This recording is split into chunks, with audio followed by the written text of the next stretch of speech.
ये reproduction chapter का part 2 video है। इससे पहले के वीडियो ने अपने मेल रिप्रोडक्टिव सिस्टम को डिटेल में पढ़ा, फिर फीमेल रिप्रोडक्टिव सिस्टम को पढ़ा, फिर उसके बाद अपन ने मैमरी ग्लैंड्स को पढ़ा। तो नेक्स्ट स्टेप देखते हैं अपन गैमेटोजेनेसिस। देखो, the primary sex organ testis in male and ovaries in the female. ये अपन ने फर्स्ट पार्ट में देखा कि प्राइमरी सेक्स ऑर्गन जो होता है मेल में टेस्टिस होता है और फीमेल में ओवरीज होती है, जो कि क्या करते हैं, गैमेट्स प्रोड्यूस करते हैं। जैसे कि मेल में स्पर्म्स प्रोड्यूस होता है और फीमेल में ओवम होता है respectively, bye the process called gametogenesis. तो ये गैमेट प्रोड्यूस करने के प्रोसेस को क्या बोलते हैं अपन, gametogenesis. The process of formation of gamete is called as gametogenesis. In testis, the immature male germ cells spermatogonia produce sperms by spermatogenesis। तो जो टेस्टिस है उसमें क्या होता है, जो स्पर्मेटोगोनिया होते हैं उससे क्या बनता है, स्पर्म बनता है, ठीक है। और उसी प्रोसेस को क्या बोलते हैं अपन, स्पर्मेटोजेनेसिस। तो formation of sperm from spermatogonia is called as spermatogenesis that begins at the puberty। the spermatogonia, single spermatogonium, अगर सिंगल होगा तो उसे अपन स्पर्मेटोगोनियम कहेंगे और मल्टीपल हो गए तो स्पर्मेटोगोनिया कहेंगे, ठीक है। Present on the inside wall of the seminiferous tubule. तो फर्स्ट पार्ट में देखा कि जो सेमिनिफेरस ट्यूबल होते हैं उसमें दो सेल्स होते हैं, एक होता है स्पर्मेटोगोनिया, दूसरी होती है सर्टोली सेल्स। तो ये जो अपना स्पर्मेटोगोनिया होता है वो जो अपना सेमिनिफेरस ट्यूबल होता है उसके इनसाइड प्रेजेंट होता है। मल्टीप्लाई बाय माइटोटिक डिवीजन, ठीक है। तो ये माइटोटिक डिवीजन से पहले क्या करता है, मल्टीप्लाई करता है एंड इंक्रीज इन नंबर। तो वो क्या करता है, अपना माइटोटिक डिवीजन करके क्या करता है, अपना नंबर इंक्रीज करता है, ठीक है। Each spermatogonium is diploid and contains 46 chromosomes. Some of the spermatogonia called as primary spermatocytes periodically undergo meiosis। तो देखो, ये स्पर्मेटोगोनिया ने मल्टीप्लाई किया और अपना नंबर बढ़ाया, और क्या करता है स्पर्मेटोगोनिया, उसकी साइज इंक्रीज करता है। तो आफ्टर साइज इंक्रीज क्या होता है, जो स्पर्मेटोगोनिया ऐसे हुए जो स्पर्मेटोगोनिया होते उसे अपन क्या बोलते हैं, प्राइमरी स्पर्मेटोसाइट्स बोलते हैं, ठीक है। तो पहले कौन सा था, पहले देखो यहाँ स्पर्मेटोगोनिया था, स्पर्मेटोगोनिया। और इस स्पर्मेटोगोनिया ने क्या किया, माइटोटिक डिवीजन से, माइटोसिस से क्या किया, अपना नंबर और साइज बढ़ाया, ठीक है। इंक्रीज नंबर एंड साइज, और इसी डेवलप्ड एक स्पर्मेटोगोनिया को अपन क्या बोलेंगे, प्राइमरी स्पर्मेटोसाइट, ठीक है, स्पर्मेटोसाइट। तो यहाँ कोई भी मियोटिक डिवीजन नहीं हुआ, इसका मतलब स्पर्मेटोगोनिया कैसा है, स्पर्मेटोगोनिया 2n है, ठीक है। और जो स्पर्मेटोसाइट भी है वो भी अपना 2n होता है, डिप्लॉयड होता है, ठीक है। और primary spermatocyte complete the first meiotic division, reduction division leading to formation of the two equal haploid cells called as secondary spermatocyte. तो इसके बाद क्या होता है, जो प्राइमरी स्पर्मेटोसाइट होता है वो क्या करता है, अपना हैप्लॉइड मियोसिस करता है, मियोसिस करता है, यानी हैप्लॉइड डिवीजन होता है उसमें, और क्या होता है, एक हैप्लॉइड क्या होता है, सेकेंडरी स्पर्मेटोसाइट प्रोड्यूस होता है, secondary spermatocyte, secondary spermatocytes produce होता है, ठीक है। ये होता है हैप्लॉइड, हैप्लॉइड, ठीक है, यानी इसमें 23 क्रोमोसोम होंगे और जो 2n है उसमें 46 क्रोमोसोम होंगे, ठीक है, which have only 23 chromosomes each. The secondary spermatocytes undergo the second meiotic division to produce 4 equal haploid spermatids.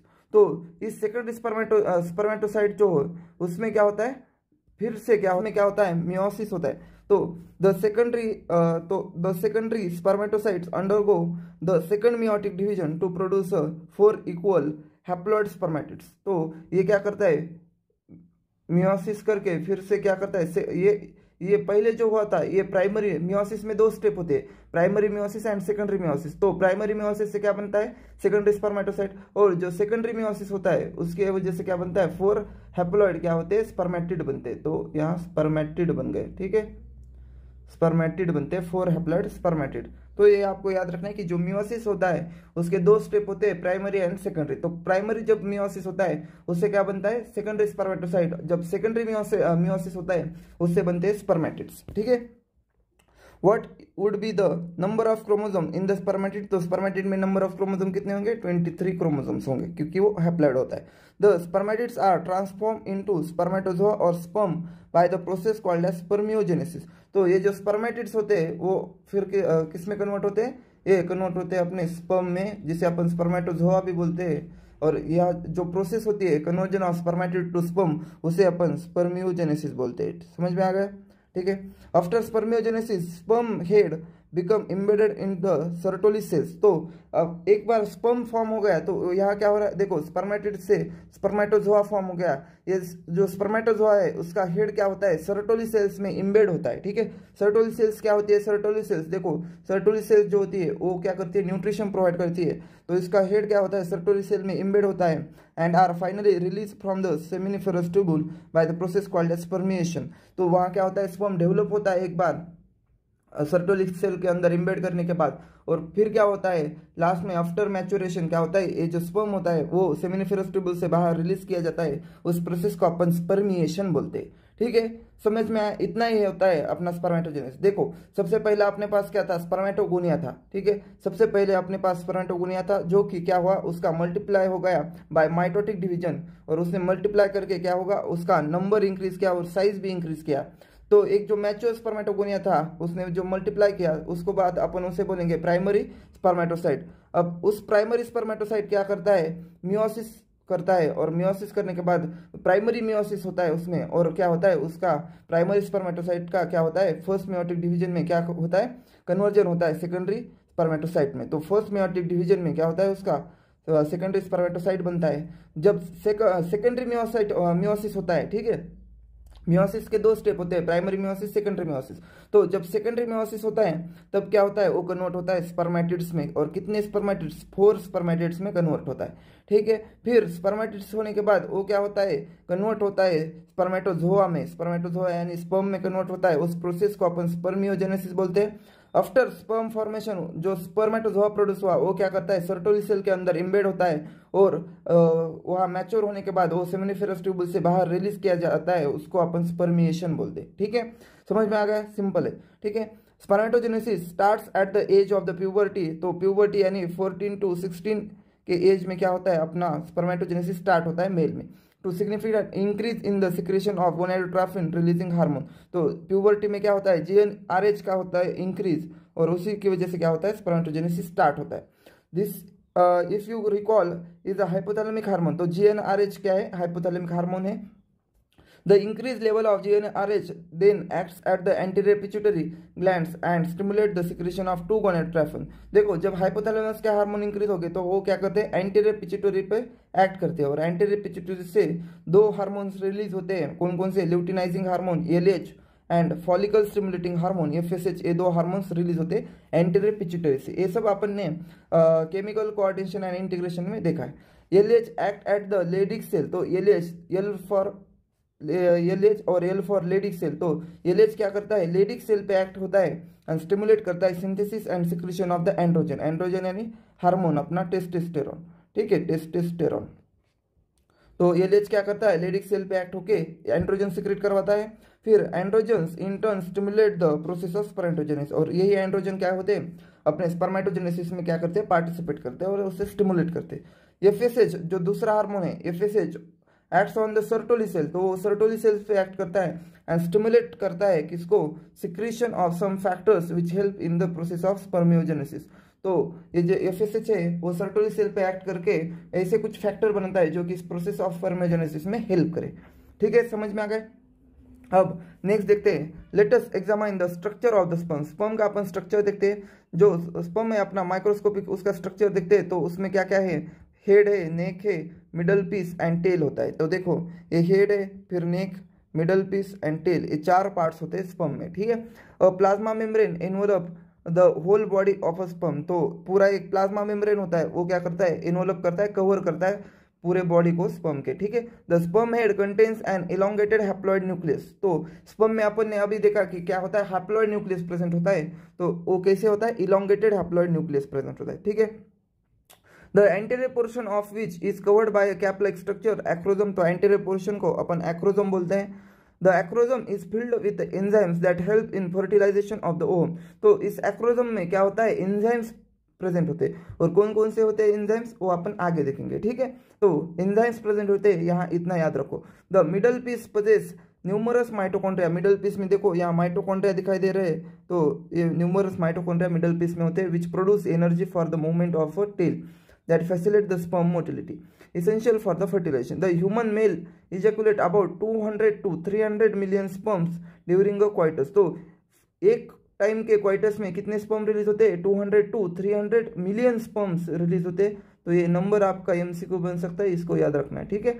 200 to 300 million में है, ठीक है। For normal fertility at least 60% sperms must have normal shape and size and at least 40% of them must show vigorous motility. तो देखो एक normal fertility के लिए जो पूरे सपोज हमारे पास 100% स्पर्म है, तो उसमें से नॉर्मल फर्टिलिटी के लिए 60% स्पर्म क्या होनी चाहिए? उसका normal shape and normal size होना चाहिए, ठीक है। और उस 60% में से 40% स्पर्म जो है उनकी विगरस मोटिलिटी होनी चाहिए, ठीक है। तो तभी जो पर्सन है वो क्या हो सकता है? वो एक प्रोजेनी बना सकता है। नहीं तो अगर ये क्राइटेरिया फुलफिल नहीं होगा तो जो पर्सन है वो क्या हो सकता है? वो इनफर्टाइल हो सकता है। Sperm released from the seminiferous ducts sperm released from the seminiferous tubules are transported by the accessory ducts. Secretion of the epididymis, vas deferens, seminal vesicles and prostate are essential for the maturation and motility of the sperm.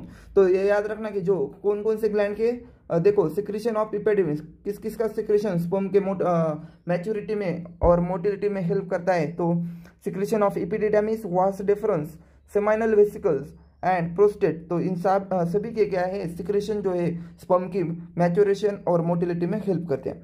The seminal plasma along with the sperm constitute a semen. तो जो seminal plasma होता है, seminal का जो secretion होता है, उसके अंदर अगर स्पर्म को ऐड किया तो क्या उसे अपन कह सकते हैं? उसे अपन सेमेन कह सकते हैं, ठीक है। The function of male sex accessory ducts and glands are maintained by the testicular hormone. तो जो इन डक्ट और ग्लैंड का फंक्शन है वो टेस्टिकुलर हार्मोन मेंटेन करते हैं, जैसे कि एंड्रोजन एक उसका पार्ट क्या है? टेस्टोस्टेरोन, ठीक है। The process of formation of the mature female gamete. अब अपन ने पूरा मेल गैमेटोजेनेसिस देखा, फिर स्पर्म के बारे में देखा, अब अपन फीमेल गैमेटोजेनेसिस देखते हैं। The process of formation of mature female gamete is called as oogenesis which is markedly different from the spermatogenesis। तो oogenesis के स्टेप जो है थोड़े से अलग होते हैं as compare to spermatogenesis।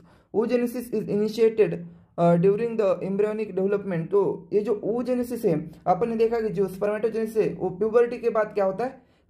Start होता है। लेकिन जो oogenesis है वो फीमेल के एम्ब्रियोनिक डेवलपमेंट, जब वो फीमेल बेबी अपने मदर के यूट्रस में है तभी से क्या होता है? oogenesis बिगिन होता है, ठीक है। When a couple of million gametes mother cells that is oogonia। तो यहाँ अपन ने जो मेन जो सेल थी जिससे ये oogenesis होगा उसको अपन बोलते हैं oogonia, और स्पर्म फॉर्मेशन वाले सेल्स को अपन ने क्या बोला? Spermatogonia. Are formed within each fetal ovary. तो oogonia क्या होते हैं? ड्यूरिंग एम्ब्रियोनिक डेवलपमेंट उस फिटल बॉडी में क्या होते हैं? ओवरी में क्या होते हैं? oogonia फॉर्म होते हैं। और कितने oogonia फॉर्म होते हैं? मिलियंस ऑफ oogonia फॉर्म होते हैं, ठीक है। No more oogonia are formed and added after birth. तो जब तक वो बेबी मदर के यूट्रस में है तब तक ही ये oogonia फॉर्म होते हैं। एक बार बर्थ होने के बाद वो oogonia फॉर्म नहीं होते। This cells start division and enter into the prophase 1। तो ये जो oogonia होते हैं वो क्या करते हैं? मियोसिस करते हैं। जब वो मियोसिस कर रहे हैं तो क्या होते हैं? वो क्या होते हैं? अरेस्ट होते हैं प्रोफेज 1 में of meiotic division and get temporary arrested at that stage. तो अरेस्ट हो गए प्रोफेज 1 में। ये याद रखना कि जब वो मियोसिस कर रहे हैं तो प्रोफेज 1 में क्या होते हैं? अरेस्ट हो जाते हैं, ठीक है। कॉल्ड एज, और जो अरेस्टेड हुए हैं, ठीक है, अरेस्टेड सेल्स को अपन क्या बोलते हैं? प्राइमरी oocytes बोलते हैं, ठीक है। Each primary oocytes then get surrounded by a layer of granulosa cells. तो जो प्राइमरी oocyte होती है ना, उसके सराउंडिंग क्या होता है? जो ग्रैनुलोसा सेल होती है उसके लेयर बन जाता है, फिर अपन उसको क्या बोलते हैं? प्राइमरी फॉलिकल बोलते हैं, ठीक है। तो primary oocyte plus granulosa cell का लेयर, उसे अपन बोलेंगे primary follicle. A large number of these follicles degenerate during the phase from birth to puberty। तो from birth to puberty up to 12 to 14 years। तो इस एज के बीच में क्या होता है? लार्ज नंबर ऑफ जो प्राइमरी फॉलिकल होते हैं वो डिजेनरेट हो जाते हैं। Therefore at puberty only 60,000 to 80,000 primary follicles are left in each ovary. तो जब उसका प्यूबर्टी आता है तो उस टाइम क्या होता है? ओनली 60,000 to 80,000 जो प्राइमरी फॉलिकल होते हैं उतने ही बच्चे होते हैं ईच किडनी में, ठीक है। The primary follicle get surrounded by more layers of the granulosa cells and a new theca called are secondary follicles. तो कुछ नहीं, जो प्राइमरी फॉलिकल कैसे बना था, अपना प्राइमरी उस साइड पे क्या हुआ था, ग्रैन्युलोसा सेल का लेयर चढ़ा था, उसे अपन ने बोला प्राइमरी फॉलिकल। फिर और क्या होता है, और ग्रैन्युलोसा सेल का लेयर चढ़ जाता है उस प्राइमरी फॉलिकल पर, फिर उसे अपन बोलते हैं सेकेंडरी फॉलिकल। ठीक है, कुछ नहीं, बहुत ही आसान है। The secondary follicle soon transform into the tertiary follicle. फिर क्या होता है, जो अपना सेकेंडरी फॉलिकल होता है वो टर्शियरी फॉलिकल में ट्रांसफॉर्म हो जाता है, which is characterized by fluid filled cavity called as antrum. तो ये जो टर्शियरी फॉलिकल है उसमें क्या होता है, ऐसी एक कैविटी होती है जिसमें क्या होता है, ये फ्लूइड प्रेजेंट होता है, और उसी कैविटी को अपन क्या बोलते हैं, एंट्रम बोलते हैं। ठीक है, उसी कैविटी को क्या बोलेंगे, एंट्रम बोलेंगे।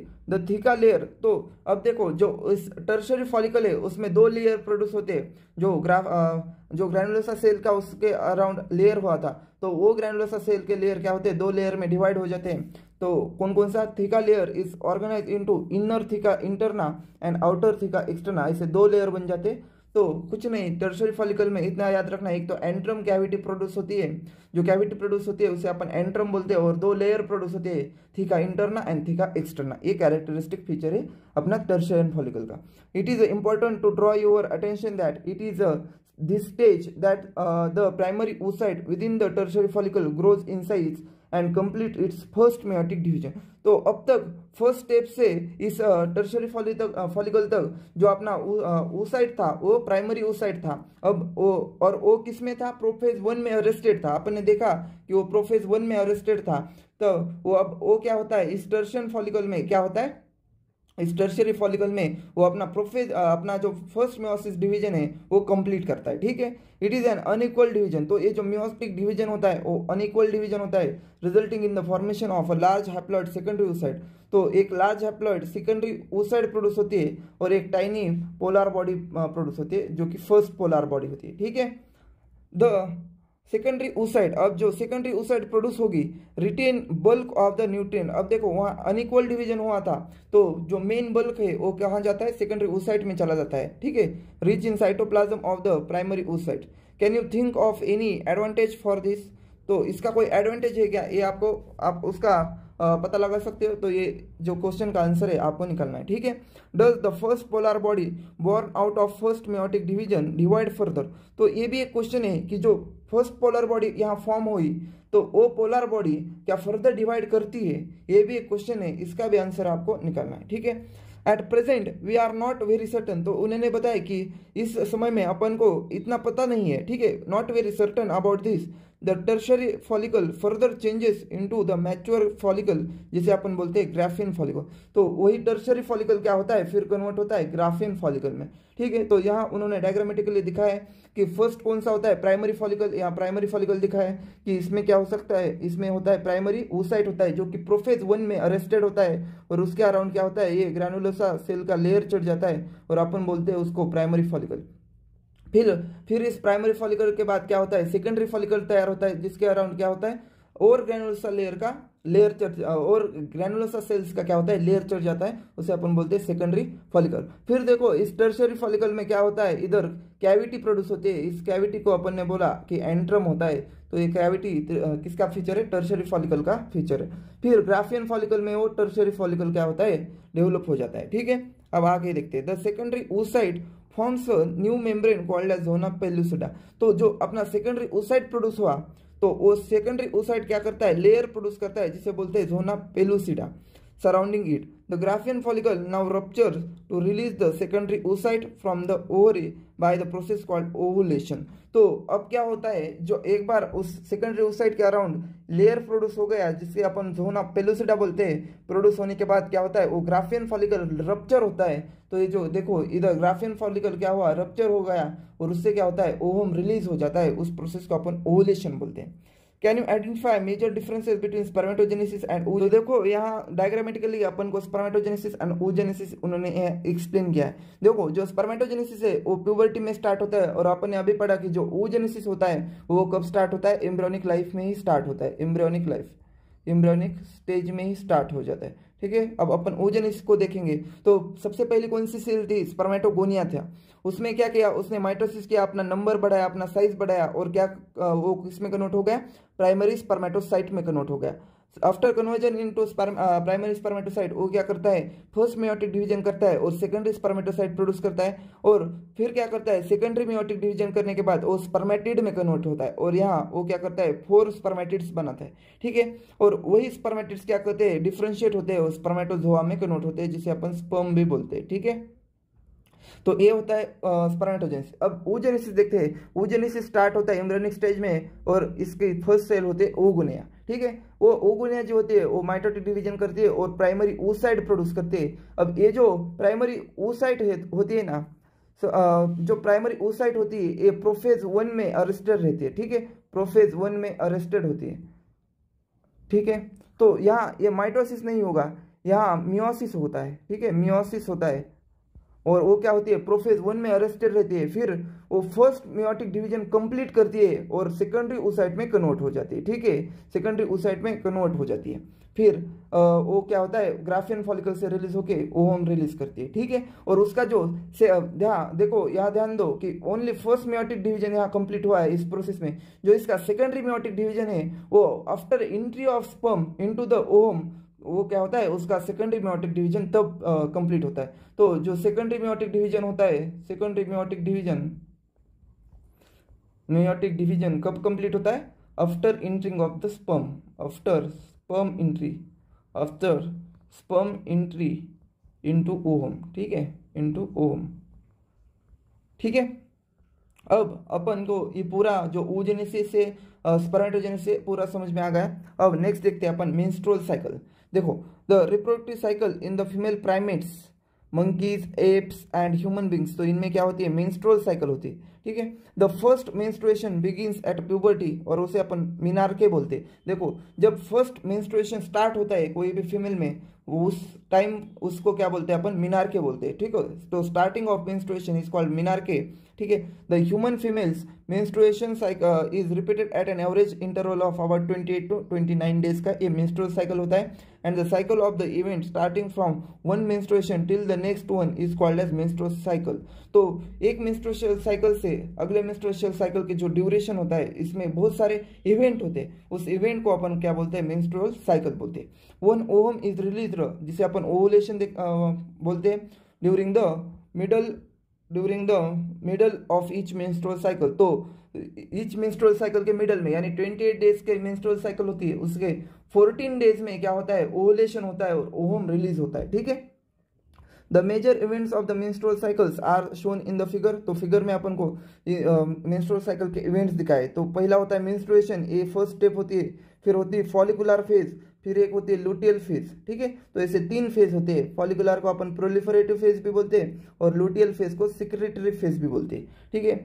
अब देखो, the cycle starts with the menstrual phase. तो मेंस्ट्रुअल फेज से स्टार्ट होती है when the menstrual flow occurs. तो अपन को कैसे पता चला कि ये मेंस्ट्रुअल फेज है, तो जब ब्लीडिंग स्टार्ट होती है तब क्या होती है, मेंस्ट्रुअल फेज स्टार्ट होते हैं, और जब ब्लीडिंग स्टॉप होती है तब अपन कह सकते हैं कि जो मेंस्ट्रुअल फेज है वो खत्म हो चुकी है और अपना फॉलिकुलर फेज स्टार्ट हो चुकी है, ठीक है। And it last for 3 to 5 days. और जो मेंस्ट्रुअल फेज है वो 3 to 5 डेज की होती है। ये आपका एमसीक्यू बन सकता है, इसे याद रखना, ठीक है।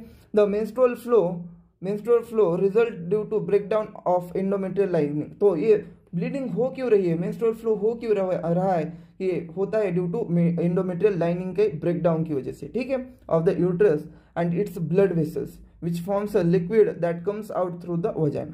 Menstruation only occurs if the released ovum is not fertilized. तो मेंस्ट्रुएशन तभी होता है जब देखो इस साइकिल में क्या हुआ कि यहाँ ओवम रिलीज हो गया, ठीक है, ओवम रिलीज हो गया, तो ये साइकिल यहाँ 28 तक 29 तक कंप्लीट हो जाएगी। फिर नेक्स्ट फेज क्या होती है, यहाँ मेंस्ट्रुएशन फेज होती है, ठीक है। अगर ये ओवम फर्टिलाइज नहीं होगा तभी ये मेंस्ट्रुएशन फेज होती है, अगर ये फर्टिलाइज होगा तो मेंस्ट्रुएशन फेज नहीं होती, ठीक है।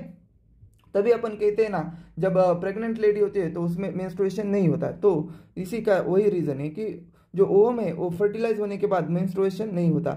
Lack of menstruation may be indicative of pregnancy. तो अपन कह सकते हैं कि जो मेंस्ट्रुएशन नहीं हुआ तो उसका एक वन रीजन हो सकता है कि प्रेगनेंसी है, लेकिन ये डेफिनेटिव रीजन नहीं है, इसके अदर भी कुछ रीजन हो सकते हैं, ठीक है। However it may also be caused due to some of the underlying causes like stress, poor health. तो इन्हीं वजह से भी क्या हो सकता है, जो अपना मेंस्ट्रुएशन है वो अब्सेंट हो सकता है, ठीक है।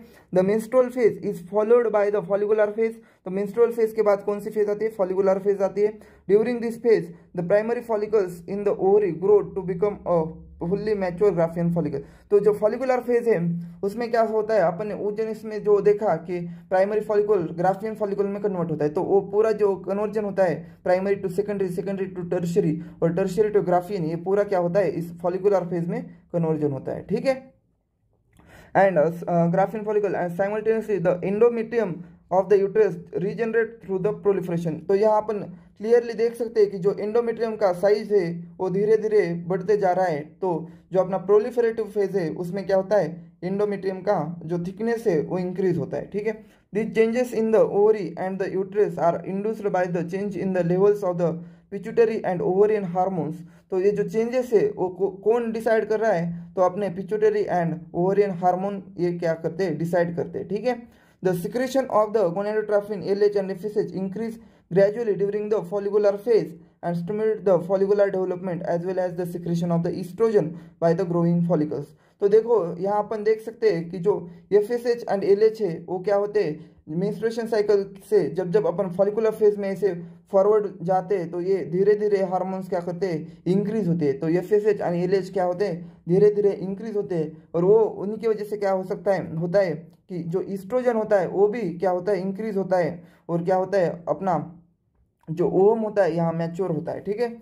फिर क्या देखते हैं अपन, both LH and FSH attains a peak level in the middle of the cycle. तो जो FSH एंड LH है इसका पीक लेवल आता है in the middle of 14 day में, क्या होता है यहाँ उसका FSH एंड LH का क्या होता है, पीक आता है। इसे अपन क्या बोलते हैं, LH सर्ज बोलते हैं, LH सर्ज बोलते हैं, ठीक है।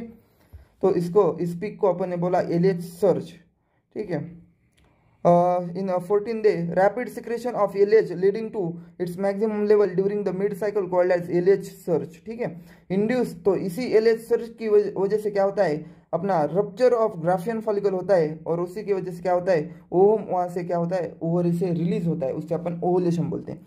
The ovulatory phase is followed by the luteal phase. तो यहाँ अपन क्लियरली देख सकते हैं कि इसे अपन ओवुलेटरी फेज बोलते हैं, ओवुलेटरी फेज 14 डे में, और उसके बाद कौन सी आती है, लुटियल फेज। तो ये फोर्थ फेज है लुटियल फेज, ठीक है ना, luteal phase.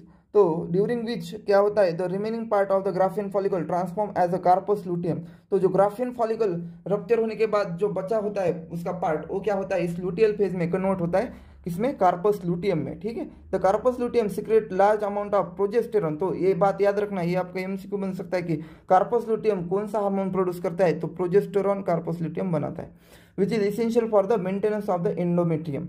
Such an endometrium is necessary for the implantation. देखो जो एंडोमेट्रियम की थिकनेस बड़ी है, ठीक है, उसको मेंटेन करने का काम कौन करता है, प्रोजेस्टेरॉन करता है। और जो एंडोमेट्रियम है उसका काम क्या होता है, किसके लिए वो इंपॉर्टेंट है, implantation of the fertilize ovum, ठीक है। तो उसके लिए एंडोमेट्रियम इंपॉर्टेंट होता है। And other events of the pregnancy, during pregnancy all events of the menstrual cycle stops and there is no menstruation. तो अगर ओवम फर्टिलाइज हो गया तो मेंस्ट्रुअल साइकिल क्या होती है, स्टॉप होती है, ठीक है। In the absence of the fertilization the corpus luteum degenerate. तो सपोज अगर ओवम फर्टिलाइज नहीं हुआ तो क्या होता है, जो कार्पस लुटियम होता है वो डीजनरेट हो जाता है। This causes disintegration of the endometrium, और जो उसका काम था एंडोमेट्रियम को मेंटेन रखना वो उसका काम बंद हो जाता है, और जो एंडोमेट्रियम है वो क्या होता है, उसका डिसइंटीग्रेशन होता है, और फिर से क्या होता है, मेंस्ट्रुएशन बिगिन होता है, और मेंस्ट्रुअल साइकिल बिगिन होती है, ठीक है। मार्किंग न्यू साइकिल, और क्या होती है, न्यू साइकिल स्टार्ट होते हैं। In human beings menstrual cycle ceases around 50 years. तो जो फीमेल होती है उसमें क्या होती है, मेंस्ट्रुअल साइकिल 50 ईयर्स के अराउंड क्या सीज होते हैं, उसी को अपन क्या बोलते हैं, मीनोपॉज बोलते हैं। तो मीनार के क्या होता है और मीनोपॉज क्या होता है, ये आपको याद होना चाहिए। मीनार के होता है स्टार्टिंग ऑफ द साइकिल, उसे बोलते हैं अपन मीनार के, और end of the cycle, ceasing of the cycle, उसे अपन बोलते हैं menopause. Cyclic menstruation is an indicator of a normal reproductive phase and extend between menarche and menopause। तो ये जो साइक्लिक मेंस्ट्रुअल साइकिल जो है वो क्या करती है, इंडिकेटिव होती है अपना नॉर्मल रिप्रोडक्टिव फेज को। अगर किसी फीमेल को ये मेंस्ट्रुअल साइकिल नहीं हो रही, ठीक है, उसमें ओवुलेशन भी नहीं होगा, इसका मतलब है तो उस फीमेल में हो सकता है कि इनफर्टिलिटी हो, और ठीक है, तो इसी को अपन बोल सकते हैं कि रिप्रोडक्टिव फेज को ये प्रॉपरली इंडिकेट करती है अपने मेंस्ट्रुअल साइकिल, ठीक है। और ये जो मेंस्ट्रुअल साइकिल होती है एक्सटेंड होती है मीनार्के टू मेनोपॉज। समझ में आ गया, ठीक है। तो अब नेक्स्ट देखते हैं फर्टिलाइजेशन एंड इम्प्लांटेशन, ठीक है। तो देखो अब अपन ने देखा कि स्पर्मेटोजेनेसिस देखा, oogenesis देखा, कैसे वो फॉर्म होते हैं वो देखा। अब देखते हैं कि कैसे फर्टिलाइजेशन होता है ना, आफ्टर फर्टिलाइजेशन वो जो जाइगोट प्रोड्यूस होता है वो कैसे इम्प्लांट होता है यूट्रस में, ठीक है। During copulation coitus semen is release by the penis into the vagina, उसे अपन इंसेमिनेशन बोलते हैं, ठीक है। The motile sperm swims rapidly pass through the cervix enter into the uterus and finally reach to the ampullary region of the fallopian tube. तो जो main अपना fertilisation होता है वो कहाँ होता है, वो होता है एम्पुलरी रीजन में, ठीक है। एम्पुलरी रीजन में क्या होता है, फर्टिलाइजेशन होता है। तो after release of the sperm into the uterus, वो स्पर्म क्या करता है, मूव होता है towards the ampullary region. The ovum release by the ovary is also transported to the ampullary region, तो ओवम भी क्या होता है, एम्पुलरी रीजन में आता है। Where fertilization takes place, fertilization can only occur if the ovum and sperms are transported simultaneously to the ampullary region. तो ये फर्टिलाइजेशन तभी होगा जब दोनों एक साथ उस एम्पुलरी रीजन में प्रेजेंट हो गए, ठीक है। This is the reason why not all copulation leads to fertilization and pregnancy. तो यही एक रीजन है जिसकी वजह से हर टाइम क्या होता है, फर्टिलाइजेशन नहीं हो सकता, ठीक है, क्योंकि जो दोनों का प्रेजेंस वहाँ एम्पुलरी रीजन में होना चाहिए, वो एक साथ होना चाहिए, ठीक है। नेक्स्ट देखते हैं the process of fusion of the sperm with ovum is called fertilization. तो जो प्रोसेस है fusion of sperm with the ovum, इसे अपन फर्टिलाइजेशन बोलते हैं। During fertilization sperm comes in contact with the zona pellucida layer. तो अपन ने देखा कि जो सेकेंडरी oocyte होती है वो अपने ऊपर जोना पेलुसिडा लेयर प्रोड्यूस करती है, या इन्होंने दिखाया कि ये जोना पेलुसिडा लेयर है। तो उस जोना पेलुसिडा लेयर को क्या करता है, स्पर्म क्या करता है, पेनिट्रेट करता है, ठीक है, of the ovum and induce a change in the membrane that block the entry of additional sperm। तो देखो अगर एक बार कोई एक स्पर्म जोना पेलुसिडा को पेनिट्रेट कर दिया तो वो फिर क्या होगा, जो जोना पेलुसिडा है उसके मेम्ब्रेन में क्या होगा, चेंजेस होगा, और क्या करेगा, जोना पेलुसिडा दूसरे स्पर्म की एंट्री को क्या करेगा, स्टॉप करेगा, ब्लॉक करेगा, जिसकी वजह से क्या है, मल्टीपल स्पर्म क्या उस ओवम को फर्टिलाइज ना कर सके, ठीक है ना। अगर मल्टीपल स्पर्म फर्टिलाइज करेंगे तो वहाँ एन्यूप्लॉइडी हो जाएगी, ठीक है, और वहाँ क्या होगा, जीन और जेनेटिक डिफेक्ट हो जाएगी, ठीक है। Thus it ensure that only one sperm can be fertilize an ovum. The secretions of the acrosome helps the sperm enter into the cytoplasm of the ovum through the zona pellucida and the plasma membrane. तो अपन ने जब sperm पढ़ा था तब उसमें देखा कि जो स्पर्म के ऊपर एक एक्रोजोमल कैप होती है, ठीक है ना, ये स्पर्म के ऊपर एक एक्रोजोमल कैप होती है, इसमें क्या होते हैं, सिक्रेशंस होते हैं, ठीक है। वही सिक्रेशंस क्या करते हैं, स्पर्म को ओवम के अंदर एंट्री करने में हेल्प करते हैं, ठीक है। अब नेक्स्ट देखते हैं this induces the completion of the meiotic division. अब देखो एक बार स्पर्म ने ओवम के अंदर एंट्री कर दी तो फिर क्या होगा, मियोसिस जो स्टार्ट हुआ था उसका एंड हो जाएगा, मियोटिक डिवीजन कंप्लीट हो जाएगा, और यहाँ कौन सा होगा, सेकंड मियोटिक डिवीजन कंप्लीट हो जाएगा of the secondary oocyte। The second meiotic division is also unequal. अब जो ये सेकंड मियोटिक डिवीजन है वो भी अनइक्वल होता है, और उसमें भी क्या होती है, पोलर बॉडी तैयार हो जाती है in the formation of the second polar body, और यहाँ सेकंड पोलर बॉडी फॉर्म हो जाती है एंड हैप्लॉइड ओवम, ठीक है, जिसे अपन ooted बोलते हैं। तो जो haploid ovum after formation of after second meiosis, तो जो सेकंड मियोसिस के बाद ओवम प्रोड्यूस होता है उसे अपन ने क्या बोला, ooted बोला। इसको आपको याद रखना है, ये भी आपका एमसीक्यू बोल सकता है। तो ooted क्या होता है, जो ओवम प्रोड्यूस होता है आफ्टर सेकंड मियोसिस, तो उसे अपन ने बोला ooted, ठीक है। सुन the haploid nucleus of the sperm and that of the ovum fuse together to form diploid zygote, ठीक है। How many chromosomes will be there in the zygote, तो यहाँ 46 क्रोमोसोम होंगे, ठीक है। ओवम के 23 और स्पर्म के 23 मिला के 46 क्रोमोसोम होंगे। One has remember that the sex of the baby has been decided at this stage।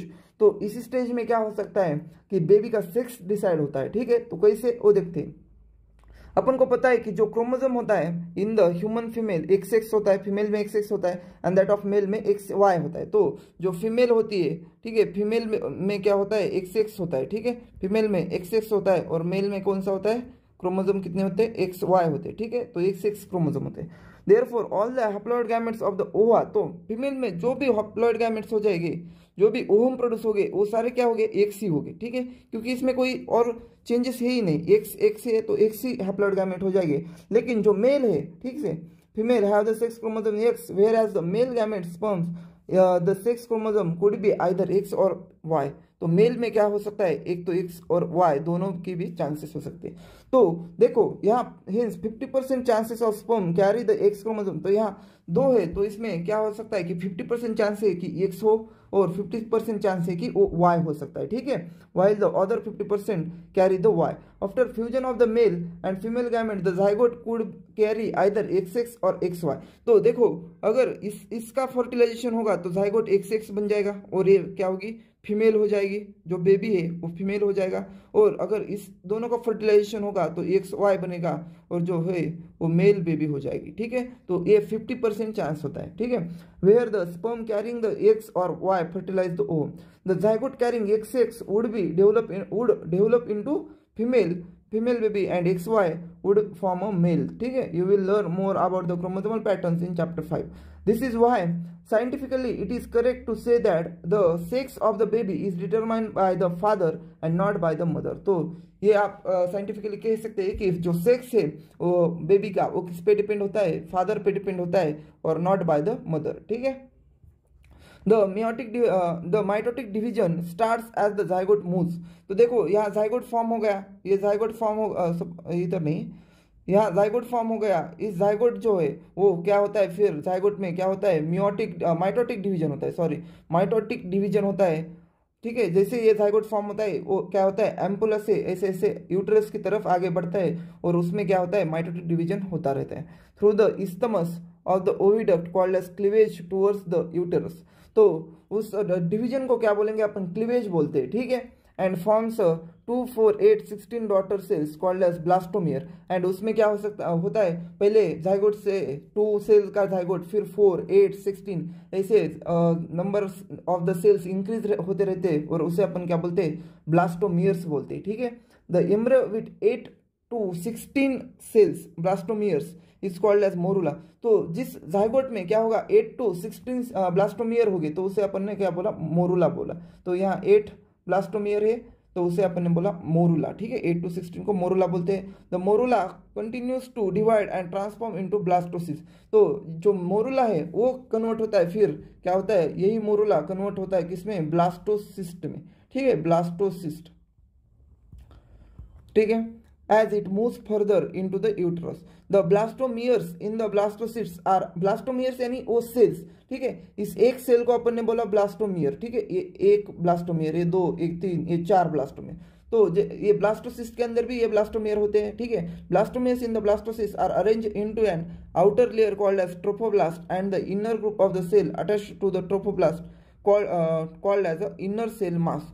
तो ये जो ब्लास्टोसिस्ट होता है इसमें क्या होता है, सेल अरेंज होते हैं, ठीक है। इस ब्लास्टोसिस्ट में सेल अरेंज होते हैं। तो आउटर जो होता है उसे अपन ने ट्रोपोप्लास्ट बोला और जो ट्रोपोप्लास्ट को इनर साइड में अटैच होता है सेल मास को, उसे अपन ने बोला इनर सेल मास। तो सिंपल है, ठीक है। The trophoblast layer then gets attached to the endometrium and the inner cell mass get differentiated as the embryo. तो यही ट्रोपोप्लास्ट जो लेयर होता है ना वो क्या होता है, ऐसे इंडोमेट्रियम को अटैच हो जाता है, ठीक है। और जो इनर सेल मास है वो क्या होता है, एम्ब्रियो डेवलप करने में हेल्प करता है, ठीक है। After attachment the uterine cells divide rapidly and covers the blastocyst. तो देखो एक बार अगर यहाँ जो अपना ब्लास्टोसिस है वो इम्प्लांट हो गया तो यहाँ के जो यूट्राइन सेल्स होते हैं उसके आजू बाजू के वो क्या करते हैं, मल्टीप्लाई करते हैं और इस ब्लास्टोसिस को क्या करते हैं, कवर करते हैं, ठीक है। covers blastocyst. As a result, the blastocyst become embedded in the endometrium of the uterus और उसी की वजह से वो blastocyst क्या होता है, embed हो जाता है यूट्रस में। This is called as implantation and it leads to pregnancy। इसी को अपन क्या बोलते हैं, implantation, जिससे क्या होती है, प्रेगनेंसी होती है, ठीक है।